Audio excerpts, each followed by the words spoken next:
What's up, guys? Good morning. About to head to work as usual, but overwhelming support on the rendering is just, I can't thank you guys enough. All the like awesome comments are like, dude, this looks sick.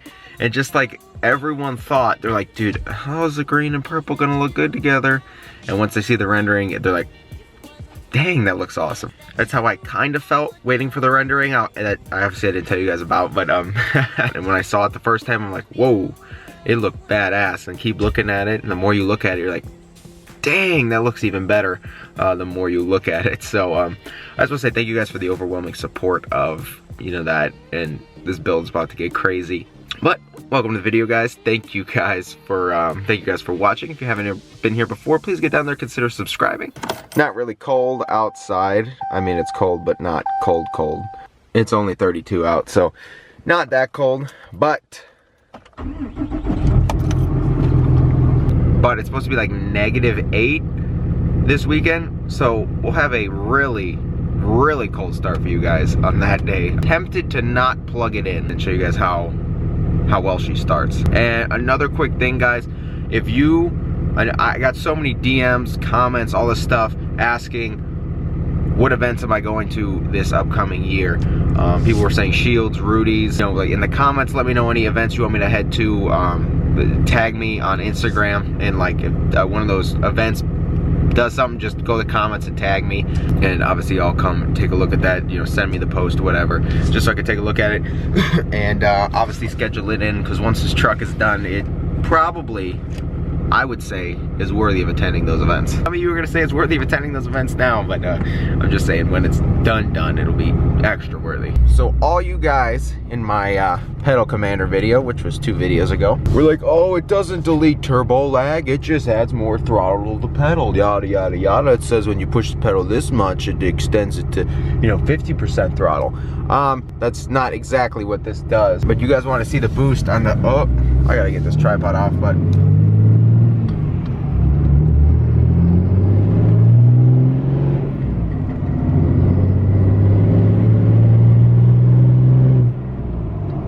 ridiculous. So this car is coming behind me, but look at the boost gauge. Focus here.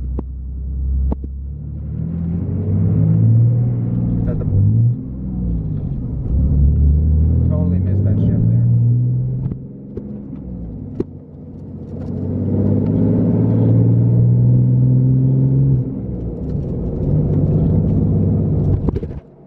Every shift, I missed one there. I missed the 2nd to 3rd shift, but every shift there, the boost builds. I mean, it builds instantly.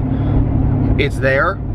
As soon as I hit the pedal and you hear the engine, like, it's there. Boom. Everyone was all skeptical, saying, oh, it doesn't remove turbo lag. Let's get going here around this corner. Here we go, look at that. I'm already building boost and I didn't even do anything.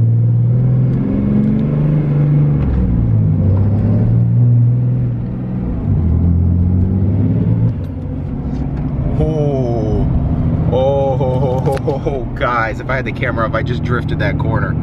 Oh my God. But my point is, yes, the boost, as soon as you hit the gas, the boost is like full blow. The pedal commander does a wild job. I know there's a lot of people hating in the comment section of that video saying, why don't you just push the throttle more and that'll get you the results. It's not, it's literally not that. You cannot get 400% over results by pushing the throttle to the floor. It's so hard to explain, but until you have one, you literally don't know. Like, I first initially got impressed in a Subaru Outback. A Subaru Outback. Yes, that's how impressed I was with the pedal commander. And now you put it in a turbocharged vehicle, this is honestly nutty. I can't even explain.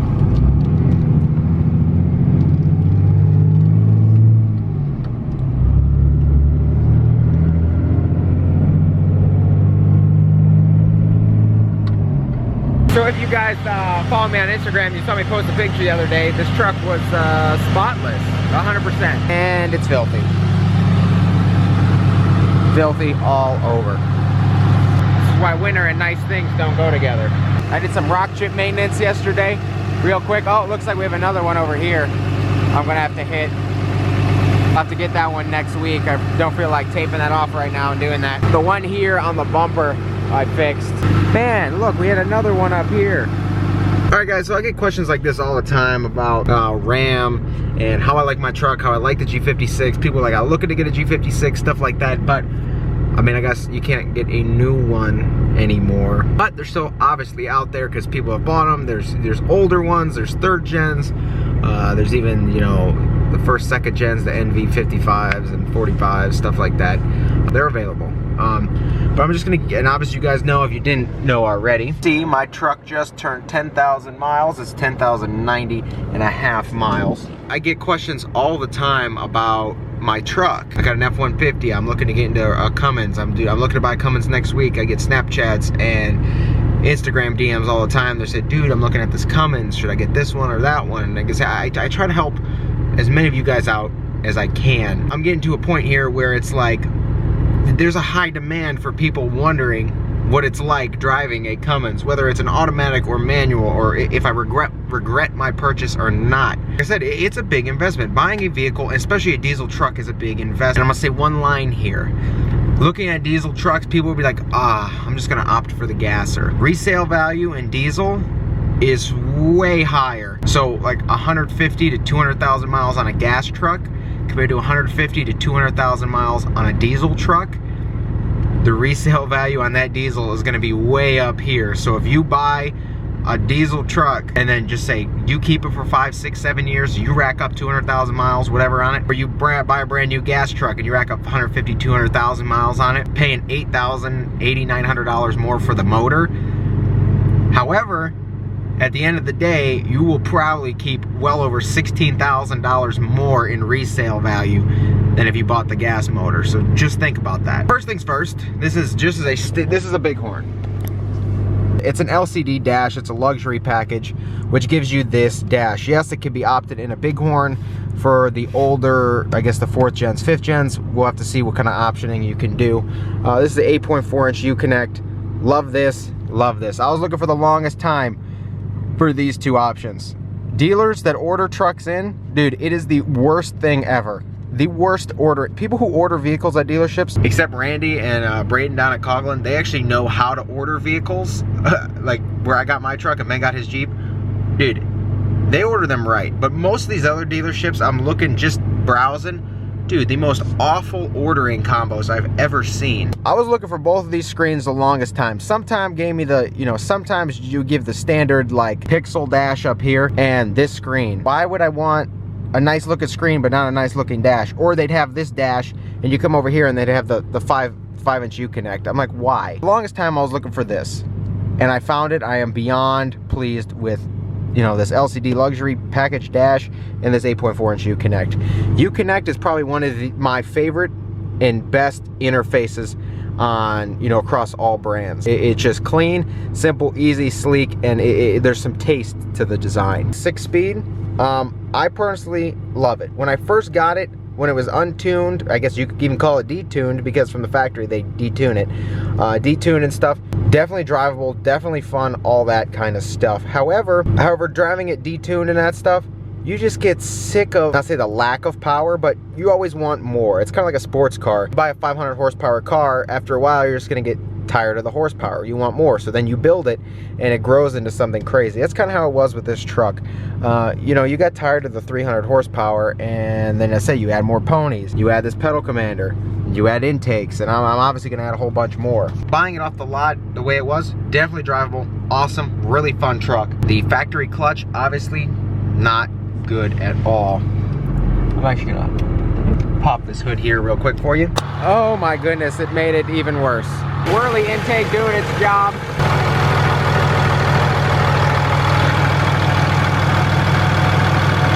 So with this truck, obviously, oh my goodness, I'm looking at this side now.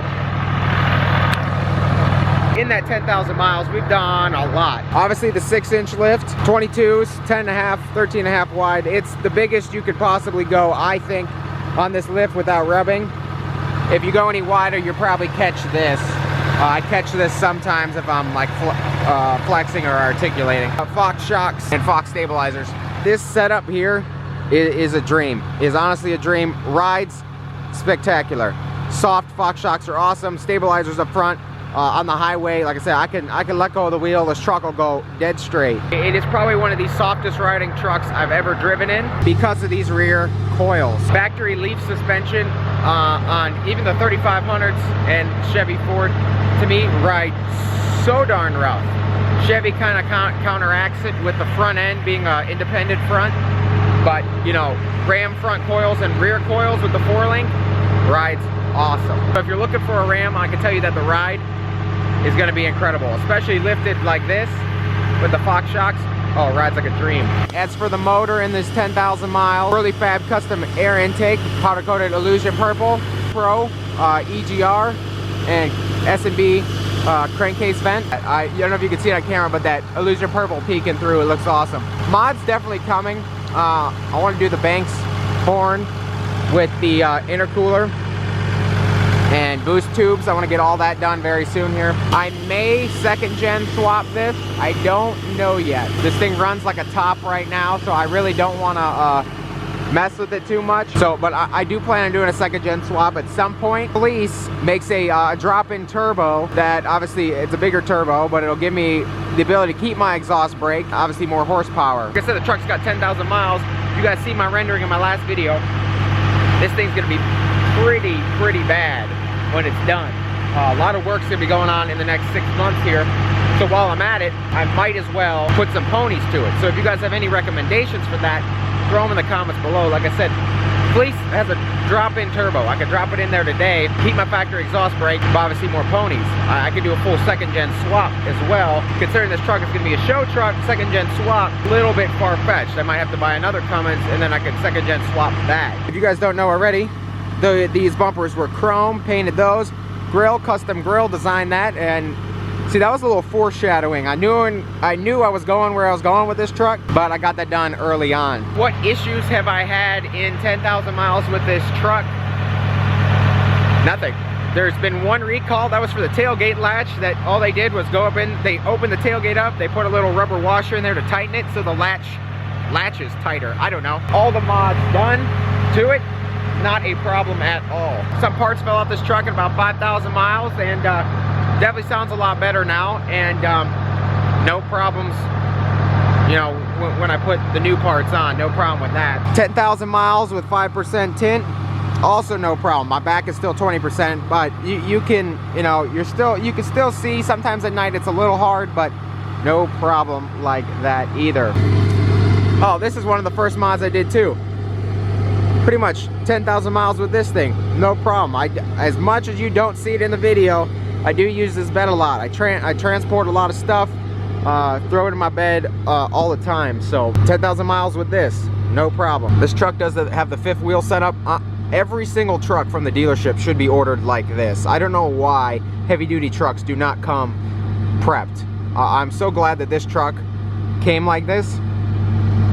It's prepped, ready to go if I ever need to throw a gooseneck ball in there and haul. Your 7-pin wiring over there as well. So every truck, no matter what brand, should come with a gooseneck prep. I don't know why these trucks don't. Pretty much, guys, 10,000 miles with her. Running like a top, drives and handles like a champ. I can't say better things about this Ram. And on top of that, it looks really good. I guess you could say one of the problems is I still don't have steps for this. Those are coming soon, obviously, with the lift and stuff, but you know, it's not even, people ask me all the time too, is it hard getting up in this truck with 6 inches of lift and no steps? It's really not. If you got shorts on or jeans that aren't like, you know, these work jeans are very tight and like sometimes that's difficult, but it's still manageable. I will say, however, it's a self-inflicted problem. And now as adding the more ponies to this truck, the clutch obviously went out. You guys know that. However, I knew I was going to upgrade the clutch anyway because that's the main of these G56s, that is pretty much the weak point of them, the clutch. So replace the clutch, south bend, pulling like a champ. It handles everything I throw at it. Ear rollover noise, a little bit loud, but it's just part of it. You don't really hear it with the radio on. If you're neutral to stoplight, all you really have to do is take your hand and pull it back, and the noise goes away. I don't know what this movement does, but the noise completely mutes. If you're at a stoplight and you can hear it rattling, all you gotta do is this and it goes away. I said that was probably the only problem with this truck was the clutch went out, but that was self-inflicted because I added power that wasn't rated for that clutch. Other than that, guys, man, this Ram, it is probably the best truck I've ever owned. In my 06, owning my 06, I used to own an F-250. Totaled that. I'll put that in another video. That was really, whew, yeah. But then I got a 06 Cummins, and from then on out, definitely 100% Dodge guy after that. Oh, just everything's really, really nice in here. This dash looks awesome. The U-Connect, love the interface. Steering wheel is actual leather. Heated seats, heated wheel. After 10,000 miles, this truck is, spot on. Love this thing. I picked a Ram because of these things, not I'm saying these things because I'm a Ram owner. People get, the internet's all backward. This is probably one of the best trucks I've owned. I love it. I honestly love this thing. One problematic area, if you can see, look at this right here. Look at this, and then look at this. Look at how shiny, glossy, and almost to the point where it's a little bit dirty. Right there. Look at that.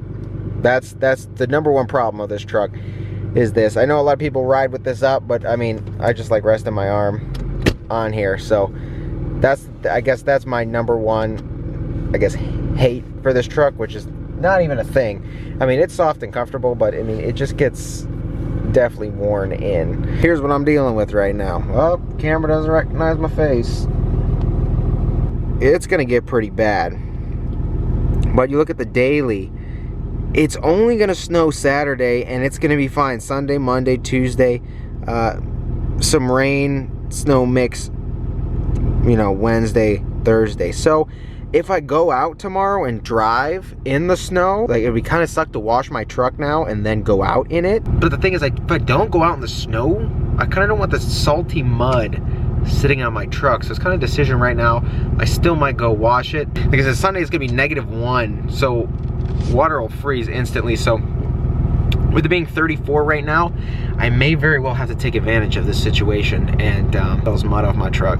Okay, so my girlfriend's actually closer than I thought. She's actually coming in town. It's probably not the best idea to go wash my truck right now. So gonna shut her down. I'm gonna show you guys the current state she's in.